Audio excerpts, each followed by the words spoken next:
Picture this. You're 8 years old, and it's Saturday morning. The cartoon you've been waiting all week to watch is on right now, and if you miss it, it's gone. No recording it. No finding it later. No second chance. Now compare that to a kid today who has 17 streaming services and still spends 30 minutes deciding what to watch before giving up entirely. That difference? That's not just about technology. That's about two completely different types of brains. And if you grew up with one television channel, your brain developed something that modern childhoods are missing entirely. The first trait is what researchers call decision certainty. And it started with the simplest reality imaginable. You turned on the TV and watched what was broadcasting. That was it. No scrolling through menus. No reading descriptions. No algorithm telling you what 92% of viewers also enjoyed. You had one choice, and that choice was binary. Watch this or do something else. Studies on choice architecture show that people who grew up with limited options developed significantly lower anxiety around decision-making and higher satisfaction with their choices. Your brain never learned to second-guess itself constantly. There was nothing to second-guess. If the program was boring, you either found something interesting in it or you turned off the TV and went outside. You never developed that modern habit of mentally calculating whether you're optimizing your entertainment time correctly.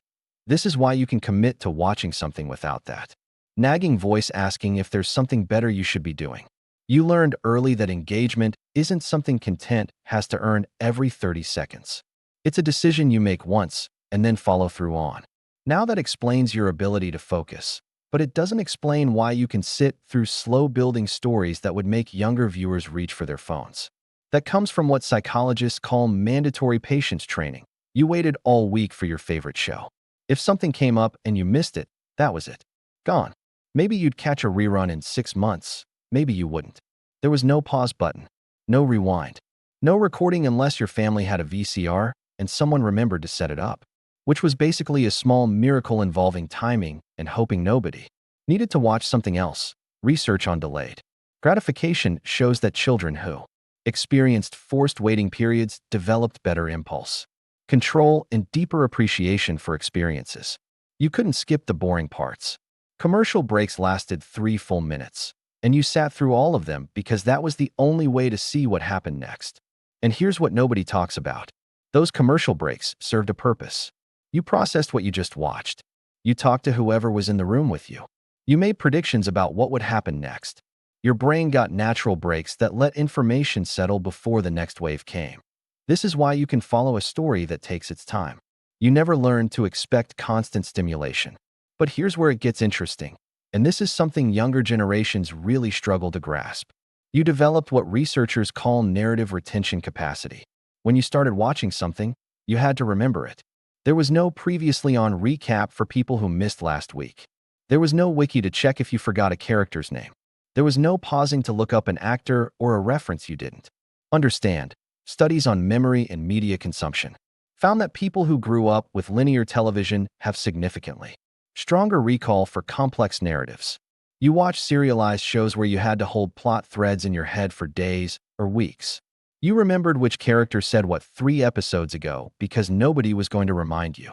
Your brain built the architecture for tracking multiple storylines across time without external aids. This is why you can follow intricate plots without needing everything explained twice. Your memory got trained like a muscle. The fourth trait is something psychologists call shared experience bonding. And this one shaped how you relate to other people in ways that personal devices never could. Everyone in your household watched the same channel at the same time. Your parents, your siblings, your grandparents if they were visiting. The TV was in one room, and if you wanted to watch, that's where you went. Research on family media habits shows that households with single television sets had significantly more interaction during viewing and stronger family communication overall. You didn't retreat to separate rooms with separate screens. You negotiated what to watch. Your little sister wanted to see her show, you wanted to see yours, and someone had to compromise. You learned that your preferences weren't the only ones that mattered. And during the program itself, you experienced it together. You laughed at the same moments. You gasped at the same plot twists. When something shocking happened, you turned to see everyone else's reaction. This is why you treat watching something as a potentially social activity rather than a solitary scroll. You learned that television could be a shared language, something that connected you to the people in your home. And here's the trait that brings everything together. You have what I call natural off-switch capability. With only one channel and limited broadcast hours, there were long stretches of your day when there was simply nothing to watch. The station signed off at midnight with the national anthem, and that was it until morning programming started. On weekdays, there might be nothing. For kids until 4 in the afternoon, research on childhood. Media exposure shows that children with natural limits on screen availability developed stronger self-directed play habits and better tolerance for unstructured time. When the TV went off, you found something else to do. You didn't experience it as deprivation. It was just reality. You read books. You played outside. You built things. You created elaborate games with your siblings or neighborhood kids. Your brain never became dependent on constant external input to function. This is why you can be alone with your thoughts without immediately reaching for a device. You have neurological pathways for generating your own entertainment. Every time you watch someone endlessly scrolling through options and never choosing anything, remember this. You're not behind the times. You're carrying forward a type of mental discipline that's becoming rare. The ability to commit without constant comparison. That's not being easy to please. That's having confidence in your choices. The comfort with slower pacing. That's not low standards. That's sophistication. The capacity to remember complex stories without help. That's not showing off. That's just how your brain works. You grew up in a media environment that seems almost fictional now. And it didn't deprive you. It trained you. Most people from single-channel households will tell you they never felt like they were missing anything. They watched what was on, they enjoyed it, and then they went and lived their lives. And they're right. For a brief window in television history, limitation created something abundance can't replicate. A generation that learned presence, patience, and the lost art of just being satisfied with what you have.